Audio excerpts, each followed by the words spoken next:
स्वामी रामानंद तीर्थ विद्यालय हिप्परगा रवा या विद्यालयाच्या वतीने लर्न फ्रॉम होम या उपक्रमांतर्गत विज्ञान आणि तंत्रज्ञान भाग 2 मधील दुसरा पाठ सजीवातील जीवन प्रक्रिया भाग 1 हा पाठ आपण घेणार आहोत।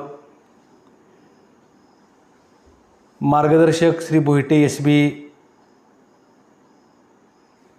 आपल्याला मार्गदर्शन करणार आहेत। विद्यार्थी मित्र हो, सजीवातील जीवन प्रक्रिया हा पाठ अभ्यासत असताना काही बाबी आपल्याला आठवणीत आणायच्या आहेत। आपल्या सर्वांना माहीत आहे की शरीरामध्ये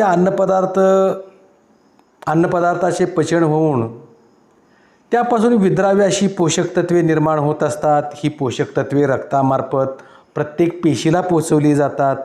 श्वसन क्रियेतून शरीरात घेतलेला ऑक्सिजन देखील प्रत्येक पेशीपर्यंत पोहोचत असतो। पेशी त्याच्यापासून ऊर्जा निर्मिती होते आणि त्या ऊर्जेमुळे शरीराची सर्व कार्ये अगदी सुरळीतपणे पार पाडली जातात। म्हणजे पोषक तत्वेच शरीराची वाढ आणि विकास घडवून आणत असतात। त्यासाठी अन्नपदार्थ आणि त्यापासून निर्माण होणारी पोषक तत्वे आपल्या शरीरासाठी अतिशय आवश्यक आहेत। त्यानंतर आपल्या सर्वांना माहीत आहे की संतुलित आहाराचं आपल्या शरीरामध्ये काय महत्त्व आहे। तर संतुलित आहारात असलेली कर्बोदके, प्रथिने, मेद, जीवनसत्वे, खनिजे यांच्यामुळं आपल्या शरीराची निरनिराळी कार्ये पार पडतात। संतुलित आहारात या सर्व अन्न घटकांचं योग्य प्रमाणात असल्यानं शरीर स्वास्थ्यासाठी संतुलित आहार हा अतिशय महत्त्वाचा आहे। आपल्याला माहीत आहे आपल्या शरीरामध्ये 3 प्रकारचे स्नायू असतात। ऐच्छिक स्नायू शरीराची आपल्या इच्छेप्रमाणे हालचाल घडवून आणतात। अनैच्छिक स्नायू शरीरांतर्गत असणाऱ्या काही महत्त्वाच्या क्रिया होतात, जसे की जठर, आतडे अशा अवयवाची अनैच्छिक स्नायूंच्या मदतीने कामे होत असतात। हृदय स्नायू हा 3ऱ्या प्रकारचा स्नायू की हृदयाचं सर्वात महत्त्वाचा अशा प्रकारचा स्नायू हृदयाचे सर्व कार्य नियंत्रित करतात। स्नायूमध्ये कर्बोदकांचा आणि प्रथिनांचा साठा असतो आणि हेही आपल्याला माहीत आहे की पाचक रसाचं आपल्या पचन संस्थेमध्ये अतिशय महत्त्व आहे। कारण ज्यामध्ये निरनिराळी विक्रिया असतात ती बरीचशी विक्र ही उत्प्रेरकाचं कार्य करतात। त्यांच्यामुळे अन्नपचनाची क्रिया जलद होते।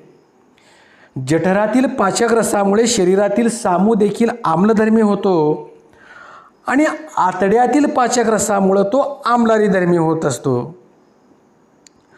मानवी शरीरामध्ये तयार होणारे टाकाऊ पदार्थ शरीराच्या बाहेर काढून टाकण्यासाठी उत्सर्जन नावाची एक संस्था आहे। त्या संस्थेद्वारे टाकाऊ पदार्थ शरीराच्या बाहेर काढून टाकले जात असतात। मित्र हो, सजीव आणि जीवन प्रक्रिया हा पाठ आपण अभ्यासत असताना आपल्यासमोर मानवी शरीरातल्या अनेक संस्था त्याची आकृती आपल्यासमोर दाखवलेली आहे। सर्वात प्रथम पहिली आकृती जी आहे ती श्वसन संस्था, दुसरी आहे पचन संस्था, त्याचबरोबर पुढची जी संस्था आहे की ज्या पुढच्या संस्थेमध्ये आपणाला इयत्ता 9वी मध्ये आपण मेंदूचं कार्य की जे शरीराची जी नियंत्रण संस्था आहे त्या नियंत्रण संस्था दाखवलेली आहे आणि सर्वात शेवटची जी आकृती दाखवलेली आहे तर ही शेवटची आकृती आपल्याला उत्सर्जन संस्थेची आकृती आपल्याला दाखवलेली आहे। आणि यांच्यासोबतच शरीराचे अंतर्गत तसेच बाह्य अवयव आपले कार्य स्वतंत्रपणे परंतु सर्वांच्या समन्वयातून करत असतात। ही सर्व यंत्रणा प्रत्येक सजीवामध्ये कमी अधिक प्रमाणात समान पद्धतीने कार्यरत असते। यासाठी त्यांना अखंडपणे ऊर्जेच्या स्रोताची आवश्यकता असते. कर्बोदके, स्निग्ध पदार्थ, प्रथिने हे अन्नपदार्थ ऊर्जेचे मुख्य स्रोत आहेत.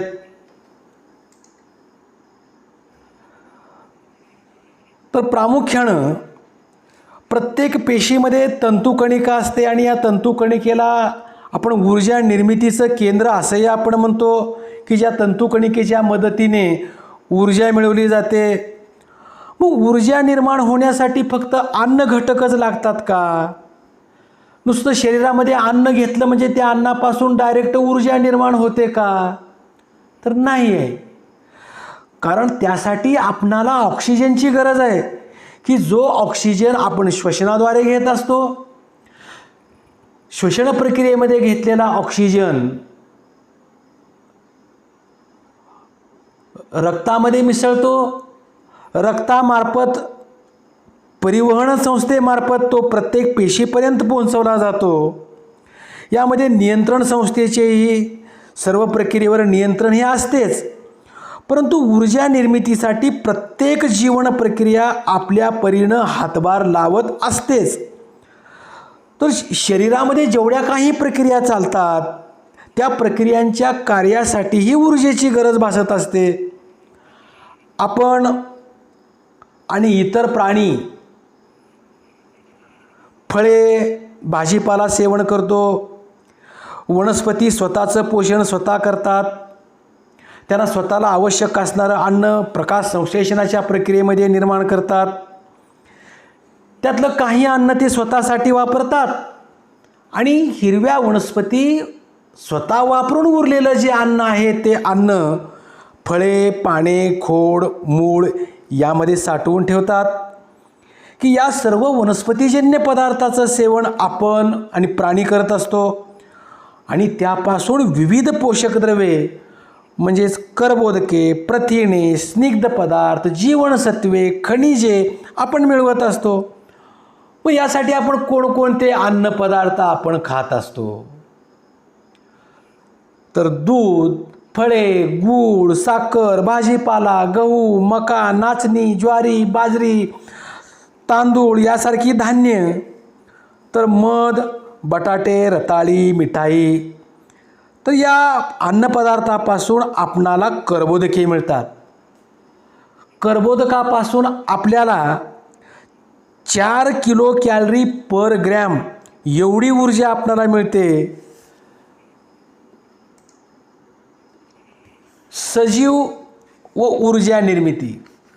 आपल्या पाठ्यपुस्तकामध्ये पान नंबर 13वरची आकृती आपल्या समोर, या त्या आकृतीचं अवलोकन केल्यानंतर मानवी श्वसन संस्थेची ही आकृती आहे.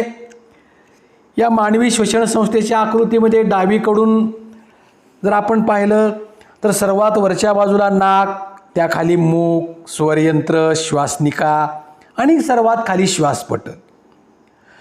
उजव्या बाजूला श्वासनलिका आणि फुफ्फुस दाखवलेला आहे.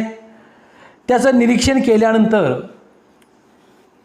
सजीव आणि ऊर्जा निर्मिती कशी होते या संदर्भातली माहिती आपणाला आता लक्षात घ्यायची आहे. सजीवामध्ये श्वसन हे शरीर स्तर आणि पेशी स्तर या 2 स्तरावर असतं.